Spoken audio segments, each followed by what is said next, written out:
Bien, miren, vamos a terminar con nuestro estudio del libro del profeta Habacuc. El día de hoy vamos a leer los tres últimos versículos del capítulo 3, que es el final del libro. Vamos a conversar un ratito al respecto porque, miren, se van a dar cuenta que lo que vamos a ver en estos tres versículos es el resultado de todas las interacciones que tuvo el profeta Habacuc con Dios. Van a ver el impacto que todo lo que sucedió en los primeros dos capítulos y la primera parte del tercero, cómo resultan en lo que podemos llamar madurez espiritual en el profeta Habacuc.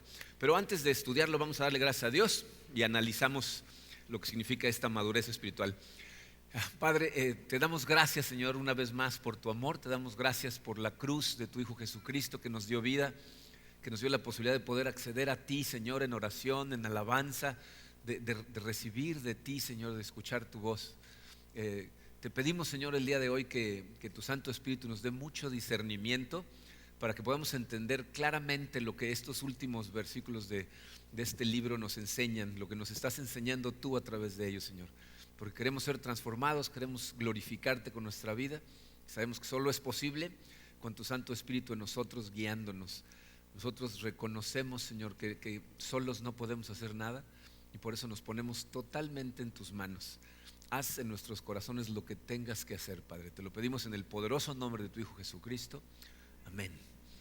Bien, miren, la semana pasada hablamos de cómo el profeta Habacuc pasa de adorar o alabar a Dios de una manera horizontal, es decir, basado en las cosas que Dios hace por nosotros, ¿no? O puede hacer en el futuro por nosotros, y pasa a adorarlo de una manera vertical, es decir, basado en quien Dios es. ¿No? O sea, analiza las cosas que Dios ha hecho por nosotros y al analizar el registro de lo que ha hecho, entonces empieza a ver de qué tamaño es Dios y empieza a adorarlo por quien Él es. Podemos decir que cuando una persona empieza a adorar a Dios de forma cada vez más vertical, está volviéndose madura espiritualmente hablando. Este pasaje que vamos a estudiar, miren, es de increíble ayuda para nosotros los creyentes porque nos va a dejar muy clarito cómo se ve la madurez espiritual en una persona. Vamos a leer primero el pasaje completo y luego vamos a analizar algunas cosas de este pasaje. Habacuc 3, versículos 17 al 19, que son los últimos tres del libro, dice así: Aunque la higuera no florezca ni haya frutos en las vides, aunque falle la cosecha del olivo y los campos no produzcan alimentos, aunque en el aprisco no haya ovejas ni ganado alguno en los establos, aún así yo me regocijaré en el Señor, me alegraré en Dios mi libertador. El Señor omnipotente es mi fuerza, da a mis pies la ligereza de una gacela y me hace caminar por las alturas. Al director musical sobre instrumentos de cuerda. Esta última línea, ¿se acuerdan que les decía yo en la semana pasada que esta es una oración del profeta Habacuc, pero que él luego la hace canción, ¿no? La escribe para que sea cantada, y aquí podemos ver cómo le da instrucciones al director musical de incluso los instrumentos que van a utilizar. Pero miren, antes de empezar a analizar el pasaje, quiero que sientan el peso de lo que está diciendo Habacuc en esas palabras. Este primer pasaje, el 17, hace alusión a los tres símbolos más importantes del pueblo de Israel, que son la higuera, la vid y el olivo. Empieza hablando de la higuera y dice, aunque la higuera no produzca flores, no florezca. La higuera, de la manera en que funciona, da unas flores que después de la temporada, esas flores dan higos. Entonces, cuando Habacuc dice, aunque la higuera no florezca, no nada más está diciendo no hay higos en la higuera, está diciendo no hay flores, lo cual significa que no nada más no hay higos hoy, no va a haber higos la semana que entra ni la temporada que viene. Dice, no hay uvas en las vides, va a fracasar la cosecha del olivo. Dice, en el aprisco es el redil en donde en la noche guardaban a las ovejas. Dice, aunque no haya ovejas, aunque el establo esté vacío, no hay ganado, ahí se pasan a la otra parte de la economía de Israel, que son los animales. Dice, aunque no tengamos absolutamente nada. Y si lo piensan, dice, este pasaje está directamente relacionado con el anterior, el último que vimos la semana pasada, el versículo 16. No sé si recuerdan que es cuando el profeta Habacuc empieza a decir, cuando escucho estas cosas me empiezan a temblar los labios, me carcomen los huesos, se me aflojan las piernas, pierdo toda la fortaleza. Está hablando de la invasión de los caldeos. Entonces, lo que está pintando aquí Habacuc es la escena típica de cómo queda una ciudad devastada después de la invasión de un ejército terrible como los caldeos. Está diciendo, no va a haber absolutamente nada, no va a haber animales, van a quemar las cosechas, nos vamos a quedar sin nada. De alguna manera, se está hablando de algo que hemos tocado en esta serie que ha estado profunda, ese dolor que sentimos a veces los seres humanos cuando empezamos a ver la situación en la que tenemos enfrente y nos damos cuenta que va a ser una situación complicada, oscura, espesa, difícil de digerir, pero no nada más es una situación difícil hoy, sino que no vemos cuándo va a terminar, o sea, no sabemos cuánto tiempo va a durar, ¿no? Entonces está hablando de una situación como diciendo, no hay luz al otro lado del túnel, esto se ve terrible. Pero miren, en mi experiencia, si no fuera por versículos como este, nos costaría mucho trabajo entender lo que significa la verdadera madurez espiritual. Porque el concepto de madurez espiritual para mucha gente, especialmente cuando empiezan su caminar con Cristo, es algo muy confuso. Y se me explico. Mucha gente, especialmente al principio, después cuando empiezan a crecer se dan cuenta que no es así, pero mucha gente cuando piensa en madurez espiritual piensa en gente que se sabe la Biblia de memoria, que conoce muy bien la palabra de Dios, ¿no? Que la gente que puede decir versículos, ¿no?, de memoria, que los dice exactos y en versiones antiguas, entonces seguramente es muy maduro espiritualmente.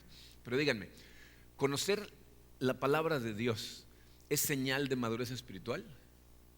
La realidad es que puede serlo, pero puede no serlo. O sea, es posible que sea madurez espiritual y es posible que no lo sea. Es decir, si tú entiendes lo que la Biblia es, lo que realmente representa, y te memorizas versículos y estudias la Biblia, eso te va a dar madurez espiritual. Pero si tú no entiendes lo que la Biblia es, no importa cuántos versículos memorices, no te va a dar madurez espiritual. Si tú entiendes que toda la Biblia es la revelación de Dios acerca de sí mismo y toda la Biblia apunta a una persona que es Jesucristo, entonces tu estudio de la Biblia te va a empujar a tratar de encontrar a Jesucristo y vas a ser cada vez más maduro espiritualmente. Pero si tú piensas que la Biblia es en sí misma un fin, ¿no?, que por sí misma es todo lo que significa, o sea, cuando le empiezas a ver como es un manual que me va a enseñar simplemente cómo vivir mejor la vida, entonces no vas a madurar, porque lo que vas a pensar es que todo es acerca de ti y en lugar de buscar a Jesucristo en la Biblia, te vas a buscar a ti en la Biblia como si la Biblia fuera acerca de ti. Dice, Jesucristo aparece en todos los libros del Antiguo Testamento. Obviamente, Jesucristo está en todo el Nuevo Testamento, todo el Nuevo Testamento es acerca de Cristo. Pero el Antiguo Testamento, aunque en algunos lugares no parece, todos apuntan a Él. Entonces, Él es en el Antiguo Testamento el que triunfa, el que salva, el que hace todas las cosas, ¿ok? Pero nuestra tendencia no es buscarlo a Él. Nuestra tendencia es a ponernos a nosotros en la historia, buscarnos a nosotros en la historia, en los lugares en donde no cabemos. Les pongo un ejemplo. Piensen en la historia de David y Goliat. Casi toda la gente conoce o ha escuchado hablar de David y Goliat, aunque no hayan leído la Biblia, ¿no? Pero normalmente cuando la gente lee ese pasaje o escucha predicar de ese pasaje o leen libros acerca de ese pasaje, lo que pensamos es que es una historia de cómo nosotros podemos vencer a los gigantes, ¿no? Pero ese no es el punto de la historia. David no está representado por ti en la historia, tú no eres David. Nosotros tenemos la tendencia de decir, sí, yo soy David y paso y venzo al gigante. Jesucristo es David. Él es el que vence al gigante. Él es el que resuelve tus problemas. Él es el que va delante de ti, el que gana las batallas. Jesús es el mejor David. ¿Sabes a quién representas tú? Al soldado miedoso que está al lado de David diciendo, pero está muy grandote y nos está hablando re feo, ¿qué vamos a hacer? No, eso somos nosotros. Y Jesucristo viene y vence al gigante. Entonces nosotros tenemos la tendencia de ponernos en el lugar en donde no cabemos. Pero la madurez espiritual realmente proviene de que tú en todos los pasajes de la Biblia estés buscando a Jesucristo. Ahora, si te preguntas de dónde saqué la idea de que todo en el Antiguo Testamento apunta hacia Jesús, te voy a decir de dónde lo saqué. De Jesús. Porque eso fue exactamente lo que Él dijo. ¿Se acuerdan un día que está lidiando con unos fariseos? Fíjense, los fariseos eran un grupo de personas que su trabajo era saberse los primeros 5 libros de la Biblia de memoria. O sea, los memorizaban. Le vamos a dar un premio aquí al que nos pueda decir números de memoria. Estos se los sabían de memoria los 5, ¿ok? Se la pasaban escudriñando las escrituras. Y miren lo que les dice Jesucristo. Juan 5, 39 y 40 les dice: ustedes examinan las escrituras porque piensan tener en ellas la vida eterna, y son ellas las que dan testimonio de mí, pero ustedes no quieren venir a mí para que tengan esa vida. Piensen, ¿de qué escrituras está hablando Jesucristo? Obviamente no puede estar hablando del Nuevo Testamento porque todavía no se escribe. No sé, ¿ya leyeron a Mateo o a Juan? ¿No? Todavía no se escriben esas cosas. Entonces está hablando de ¿qué? Del Antiguo Testamento. Dice, esas escrituras hablan de mí. Todo lo que lees ahí apunta hacia mí. Yo soy un mejor Adán, un mejor Abraham, un mejor Jacob, un mejor Isaac, un mejor todos, David. Todos los héroes que encuentras en la Biblia, Jesucristo representa al gran X, al que tú quieras. Es el verdadero. Y fíjate lo que les dice. Ellos testifican acerca de mí, pero ustedes no quieren venir a mí para tener vida. Te voy a decir qué significa eso para nosotros. Si tú crees que la Biblia es acerca de ti, vas a memorizar un montón de versículos y no vas a tener vida espiritual real. Pero si buscas a Jesús, si las escrituras lo que hacen es empujarte a buscar a Jesucristo, entonces vas a empezar a caminar hacia la madurez espiritual. Entonces les pregunto otra vez, ¿conocer la Biblia de memoria es una muestra de madurez? Puede serlo, pero puede no serlo. O sea, es confuso, ¿no? Si dices, pues por fin sí, eso no es. Pues en algunos casos sí y en otros no. Dice, otra muestra que la gente a veces piensa que es madurez, cambio de comportamiento. Cuando una persona llega a la iglesia y llega perdido y viviendo de una manera muy mundana y de pronto empieza a cambiar y cada vez vive mejor, ¿eso significa madurez espiritual, sí o no? Puede serlo, ¿no? O sea, puede que sea porque está madurando espiritualmente, pero a lo mejor no es por eso, porque si esa persona está cambiando simplemente por fuerza de voluntad, en lugar de permitirle al Espíritu Santo hacer una transformación de su corazón, entonces no es madurez espiritual real, ¿no? O sea, no se trata de cómo te portas. Miren, fíjense, las palabras de Pablo a los Gálatas son muy interesantes. Los Gálatas eran un grupo de personas cristianos que habían empezado a caminar muy bien siguiendo el Evangelio, pero Pablo se va. Y entonces vienen otras personas que son unos cristianos judaizantes, es decir, les dicen, no, pero para ser un buen cristiano no nada más tienes que aceptar a Cristo, tienes que regresar a la ley, tienes que cumplir toda la ley. Y se empiezan a separar del camino, empiezan a ser legalistas. Pablo les escribe y les dice estas palabras, Gálatas 2:21. Él dice, no desecho la gracia de Dios. ¿Qué está diciendo Pablo? Yo no voy a desperdiciar el regalo que me hizo Dios a mí. No lo voy a desperdiciar, me está dando la justicia gratis, me está justificando Él. Yo no voy a desechar ese regalo. Pero fíjense lo que les dice. Si la justicia se obtuviera mediante la ley, Cristo habría muerto en vano. Pablo está diciendo, si esto se tratara de, para yo estar bien con Dios, portarme cada vez mejor, entonces ¿para qué tenía que venir Cristo a morir por nosotros? Nada más nos hubiera dicho desde allá arriba, pórtense bien. Ya no tengo que bajar, que me crucifiquen, ¿no? Porque si se portan bien ustedes ya no hace falta mi sacrificio. Pero fue necesario. ¿Por qué?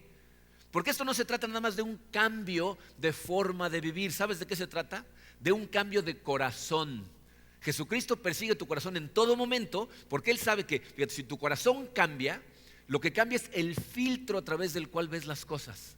Y tú no puedes comportarte de otra manera más que de la que ves. Por ejemplo, si tú ves a una persona y lo que ves es a una persona peligrosa, traicionera, fraudulenta, lo vas a tratar de una manera.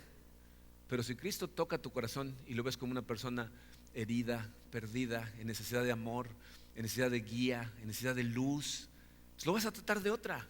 Y es la misma persona. Pero cuando el Espíritu toca tu corazón, te abre los ojos espirituales y empiezas a ver las cosas de otra manera. Entonces cuando cambia tu corazón, tu cambio de comportamiento es natural, va de la mano. Ahora lo ves diferente y lo tratas diferente. No lo haces por fuerza de voluntad. Si tú simplemente estás usando la fuerza de voluntad, piensa en esto. Puede que estés viviendo la vida de una forma diferente, pero no eres libre. O sea, no eres realmente libre.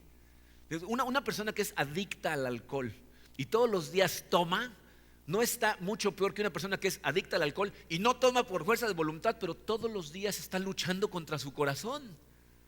Están igual de esclavizados los dos. Lo que tiene que suceder es que el Espíritu Santo transforme tu corazón a través de tu conocimiento de quién Dios es y de pronto seas verdaderamente libre.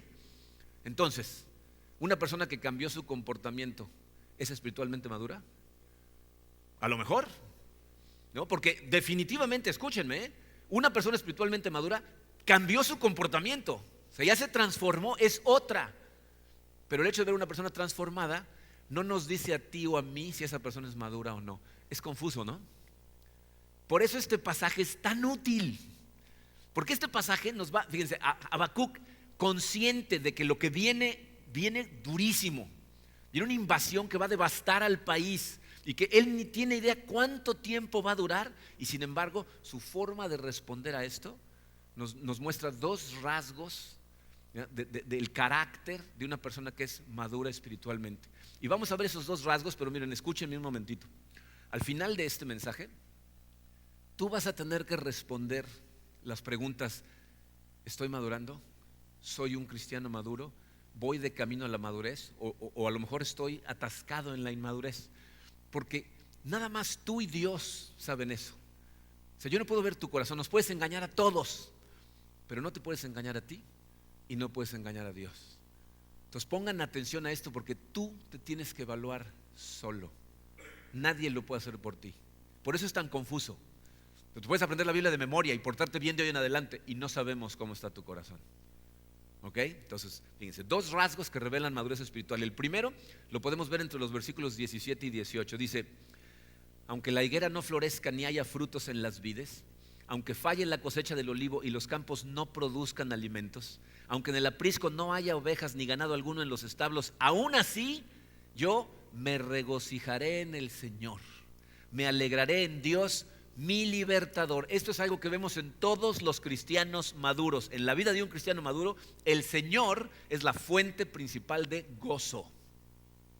En todos los cristianos maduros, su fuente principal de gozo es el Señor. O sea, cuando llegas a conocer quién Dios es, te acercas en una relación profunda con Él, te das cuenta que es una fuente de gozo, que conocerlo, que vivir de su mano te llena de gozo. El cristiano inmaduro es el que cree que necesita aparte otras cosas para tener gozo. Y miren, estoy hablando de cristianos, de creyentes. Obviamente afuera de la iglesia, fuera de una relación con Dios, hay miles y millones de personas que piensan que para tener gozo en su corazón necesitan ciertas cosas. Pero lo que les estoy diciendo es que hay creyentes que, porque son inmaduros, siguen creyendo que necesitan otras cosas para tener gozo. Y entonces lo que hacen esos creyentes es persiguen a Dios como un medio de conseguir las cosas que piensan que les van a dar gozo. Miren, como pastor, estas son cosas que yo veo frecuentemente. Gente que va a Dios, y les voy a decir cómo ven a Dios. Lo ven como el proveedor de las cosas que me dan gozo. No lo ven como el proveedor del gozo. Y esa es una diferencia importantísima. Porque si yo simplemente lo veo como el proveedor de las cosas que me van a dar gozo, entonces lo estoy persiguiendo no por Él, sino por las cosas que me van a dar gozo. Él es la fuente de gozo. Y miren, necesitamos platicar de esto porque puede ser confuso. La gente puede preguntar: ¿y todo lo demás? O sea, ¿no se supone que pueda yo obtener gozo de mi relación con mi esposa, de mi relación con mis hijos, de prosperar un negocio, de mantenerme sano, de estar bien? O sea, ¿esas cosas no me deben dar gozo? El cristiano maduro ve a la fuente de gozo no en el regalo, sino en el dador del regalo. O sea, un cristiano maduro, su gozo termina en el regalo. Ve el regalo y dice: esto me da gozo, esto me encanta, mis hijos me hacen feliz, mi pareja me tiene bien, mi negocio me tiene seguro. El cristiano maduro pasa de los regalos y dice: gracias, Señor, porque tú eres el proveedor, tú eres el que me da gozo y me das cosas para disfrutar, pero el gozo viene de ti, y por lo tanto si me las quita, el gozo vendrá por otro lado. Pero si tú empiezas a ver en esos regalos tu fuente de gozo, entonces estás persiguiendo a Dios y vas a estar contento con Él siempre y cuando mantenga esos regalos ahí de la manera en que tú quieres. Porque el día que desaparecen, entonces, fíjense, he visto mucha gente enojada, desilusionada de Dios, de la iglesia, y se van porque Dios no les ha cumplido promesas que nunca les hizo. Porque la Biblia dice que vamos a tener problemas y todos sabemos que somos pasajeros. Y escuchen esto, miren, si ese es su caso, tienen que darse cuenta que están en una posición súper vulnerable, frágil. Su gozo es frágil, porque el único gozo que no puede ser arrancado nunca de ti es el gozo en Cristo. Todos los demás son temporales. Y no importa cuánto los cuides, si tu gozo está en tus hijos, los puedes tener encerrados en una burbuja, hacerles homeschooling, ir con ellos a la escuela y estar en la ventana viendo todo. Le puedes hacer lo que tú quieras. Si tu gozo está en tu pareja o en tu salud, ¿no? Puedes comer moras azules todos los días y kiwis y hacer yoga y pilates. Pasajero, temporal y pasajero. Y por eso yo creo que, fíjense, es precisamente cuando perdemos las cosas que más amamos en el mundo que nuestra fe es verdaderamente probada. Porque ahí es en donde se ve en dónde está puesta la fuente de tu gozo real. Una de las tareas más difíciles y al mismo tiempo más importantes para todos los que trabajamos como pastores o staff en la iglesia es acompañar a la gente cuando pierden a seres queridos. Y es en esos momentos cuando nos damos cuenta de dónde está el objeto de la fe, del gozo de la gente. Se estaba platicando hace apenas 2 semanas, estos mensajes de Habacuc, la verdad es que han estado espesos, profundos. Y se acercaba una mujer, un miembro de nuestra iglesia, una persona madura en Cristo, que perdió a una hija adulta hace algunos años. Y me decía ella, dice, lo que más le sorprendía a mis amistades que no son miembros de la iglesia es verme en paz total, verme tranquila. Se me decían, ¿y por qué? ¿No te duele? Dice, no, sí me duele. Dice, pero les sorprende. Esa es la sorpresa, fíjense, de los cristianos inmaduros y de la gente que no tiene a Dios en su vida. Yo he tenido testimonios de muchas personas que me han dicho, ¿sabes cuándo me impacté yo con la realidad de lo que estás predicando? Cuando fui al funeral de tal persona. Yo nunca había ido a un funeral en donde la gente estaba cantando y riéndose y celebrando la vida más que llorando la muerte de una persona. Esos son los momentos en donde nuestra verdadera fe es probada. Y miren, yo sé que nada más pensar en esas cosas es demasiado para muchas personas. No nos gusta hablar de esas cosas. En nuestro staff, tenemos una junta de staff todas las semanas. Hace 2 o 3 semanas estábamos haciendo un devocional acerca de Abraham. Y estudiamos en específico el momento en que Dios le pide a Abraham que sacrifique a su único hijo, ¿no? Y la explicación de por qué. Si estudian ese pasaje se van a dar cuenta que Dios lo que estaba haciendo con Abraham era asegurarse que su hijo dejara de ser su Dios, porque era su fuente de gozo, era la luz de su vida, y Dios tenía que asegurarse para que él pudiera ser la persona que él necesitaba, que su Dios fuera Dios, no su hijo. Y le dice, sacrifícalo, entrégamelo. Y en el momento en que Abraham se desprende del hijo y le dice, ahí está, te lo doy, dice, ahora sí ya puedes seguir. Ya no lo tienes que sacrificar. Lo que necesitabas es darte cuenta que Él era la luz de tu vida. Miren, nada más hablar de eso en el staff. En nuestro staff hay varias mamás. Pensar, ¿estaríamos dispuestos a sacrificar a nuestros hijos? Los ojos de todas las mamás, ¿no?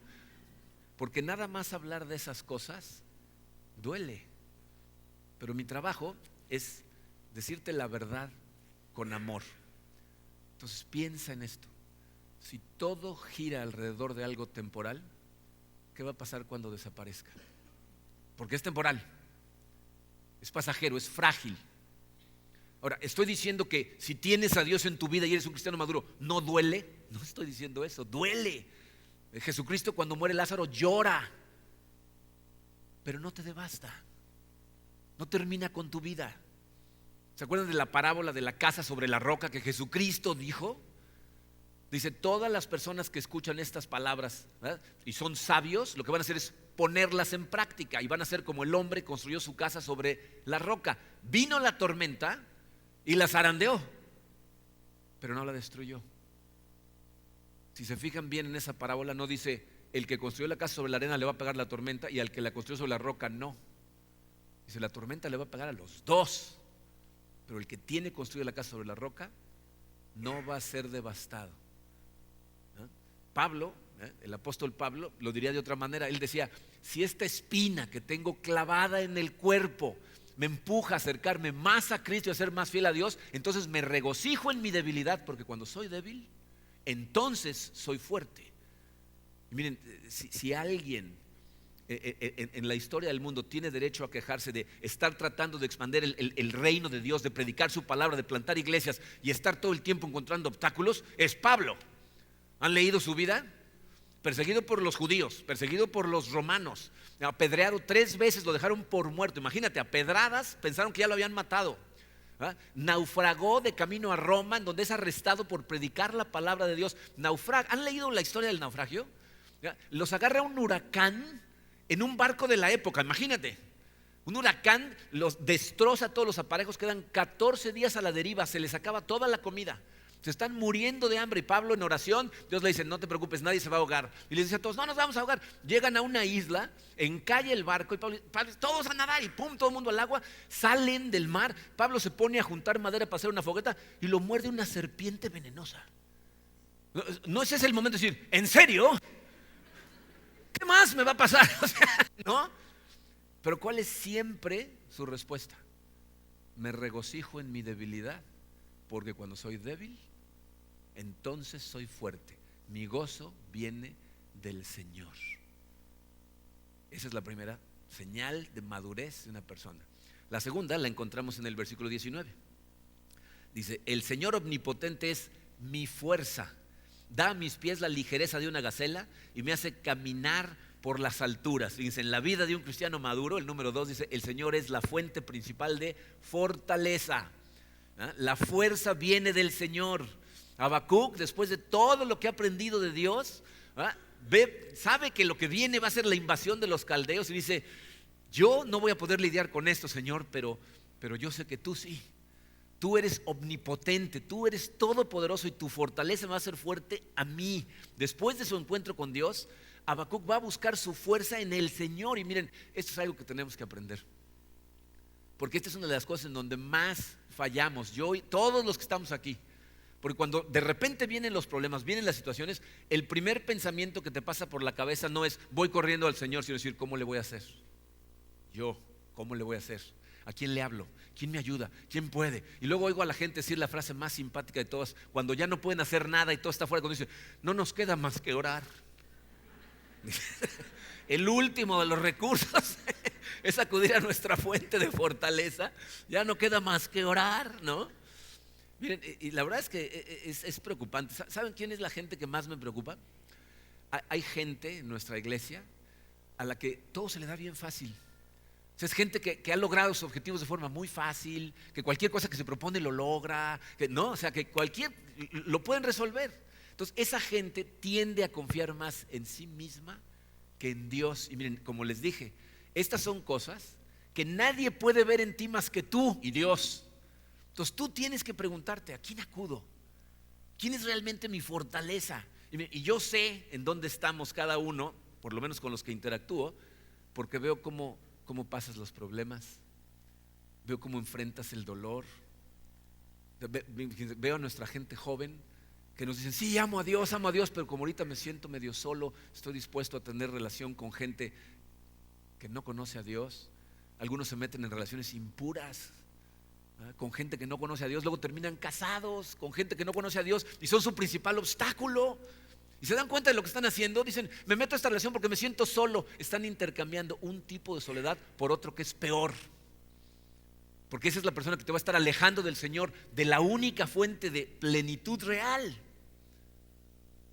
Pero batallamos todo el tiempo con estas cosas porque Él no es nuestra fortaleza. Necesitamos aprender a acudir a Él y aprender a decirle con honestidad, Señor, no puedo con esto, sé tú mi fortaleza, cárgame tú a través de esta tormenta, dame más de tu presencia, dame más de tu espíritu, ayúdame a confiar, ayúdame a tener más fe, para que aunque las flores no florezcan, aunque el refrigerador esté vacío, yo sepa que tú vas a estar de mi mano, me vas a cargar a través de esta tormenta. Miren, el ejemplo de Habacuc es algo hermoso. Si analizas otra vez el libro, vuélvelo a leer, te vas a dar cuenta de algo increíble. Habacuc, si se acuerdan, empieza primero enojado, diciéndole a Dios, oye, no inventes lo que estás haciendo, etcétera, ¿no? Pero con todas las cosas que Dios le va contestando, Habacuc siempre regresa a Dios y lo empieza a escuchar y se queda callado para ver qué le va a decir. Y entonces algo increíble pasa en el corazón de Habacuc, porque Dios le muestra quién es. Al principio Habacuc le está diciendo, no, tienes que hacer esto así y esto así, y Dios le dice, va a suceder lo que yo te estoy diciendo que va a suceder, como siempre ha sucedido. Y entonces Habacuc se le abre en el corazón, se va hacia el pasado y dice, claro, Él abrió el Mar Rojo, por ahí cruzamos, Él abrió el Jordán para que entramos a la tierra prometida, Él derrumbó las paredes de Jericó, Él venció a los gigantes, Él venció esto, Él venció al otro. Y de repente Habacuc lo ve por el tamaño que Dios tiene, ¿no? Ve a las estrellas, ve al universo y dice, wow, este Dios del universo. Piensen en esto, nada más el hecho de que Habacuc es consciente que Dios lo escuchó. Habacuc, un ser insignificante en el universo. Habacuc no sabe ni de qué tamaño es el mundo, olvídate el universo, pero es consciente de que el Dios del universo lo escuchó, le contestó y le está diciendo: Habacuc, acuérdate con quién estás hablando. En ese momento hay una transformación total en el corazón de Habacuc y pasa de ser una persona que le dice: Dios, haz esto por favor, a una persona que le dice: Señor, haz tu voluntad y yo me voy a regocijar en lo que escojas. Pasa de ser una persona que le dice: no estás hablando en serio, no vas a mandar a los caldeos, a decirle: si tú me dices, Señor, que lo mejor que puede pasar para Israel es ser invadidos y devastados por los caldeos, entonces pongo mi confianza en que tu fortaleza nos va a ayudar a sobrevivir esto y a pasarlo. Confío de hoy en adelante solamente en ti. Miren, a lo mejor cuando te analices te vas a dar cuenta que no estás ahí, pero deberías de ir en esa dirección. Deberías de estar tratando de lograr ser lo más vertical posible. Y de la única manera que eso va a empezar a suceder en tu vida es si empiezas a ser primero honesto contigo. Entonces contéstate a ti, ¿en dónde estás? ¿Eres un cristiano maduro? A lo mejor soy un cristiano inmaduro, pero estoy tratando de acercarme para madurar. Estoy viendo cambios en mi corazón hacia Dios, en mi seguridad en Él. Le estoy pidiendo: Señor, incrementa mi fe, quiero estar fortalecido en ti. O a lo mejor soy una persona inmadura que está atascada en la inmadurez, aferrada a las cosas que queremos que Dios mantenga bien en nuestra vida. Pues tenemos que aprender a empezar a soltar eso y decir: Señor, te lo pongo todo en tus manos, te lo entrego todo totalmente a ti y confío en que tú sabes mejor que yo lo que viene. No sé cómo esté tu vida en este momento, ni qué se viene en este momento que alcanzas a ver, pero como les dije anteriormente, si no estás en medio de una tormenta, es una cuestión de tiempo. Y lo más sano que puedes hacer por ti es aferrarte al Dios del universo por quien Él es. Entonces, pase lo que pase, venga lo que venga, te va a zarandear, pero no te va a devastar. Vas a seguir caminando fuerte en el Señor y vas a poder decir, como Habacuc, como Job y como todas las personas que sufrieron en la Biblia: el Señor da, el Señor quita, bendito sea el nombre del Señor, porque Él sabe lo que es mejor para mí que yo. Eso es madurez espiritual. Confiar que Él sabe mejor que tú, sin importar qué pase. Mi oración es que todos nos vayamos moviendo hacia allá. Vamos a darle gracias a Dios. Padre, quiero darte gracias, Señor, por habernos empujado a estudiar este libro de Habacuc, que tanto nos costó tomar la decisión. Sabía yo desde un principio, Padre, que iba a ser un libro muy, muy espeso y difícil de digerir, pero tan cargado de verdades que vienen directamente de ti, Señor, que te damos gracias por tu palabra, te damos gracias por lo que dejaste escrito para nosotros. Quiero pedirte por cada uno de estos hombres y mujeres que estamos aquí, y a todas las personas que escuchen estas palabras, Padre, para que tengas misericordia de nosotros y en tu misericordia nos zarandees con lo que sea necesario para que te veamos a ti. Que todas las cosas a nuestro alrededor empiecen a pasar a un segundo plano y nos demos cuenta cómo todo viene de ti, todo existe para ti, todo el gozo, toda la fortaleza, tú eres la fuente, Señor. Te pido, Señor, que incrementes nuestra fe. Tú sabes que nos falta fe, Señor, nos conoces mejor que nosotros mismos. Manda, Señor, lo que sea necesario para que nuestra fe se incremente, te podamos ver como tú realmente eres y podamos descansar totalmente en ti sin importar lo que suceda. Nos ponemos en tus manos, te pedimos que prosperes a esta iglesia y a estas familias en espíritu, para tu gloria, para impacto en Cancún, para levantar tu santo nombre. En el poderoso nombre de tu Hijo Jesucristo. Amén. Muy bien.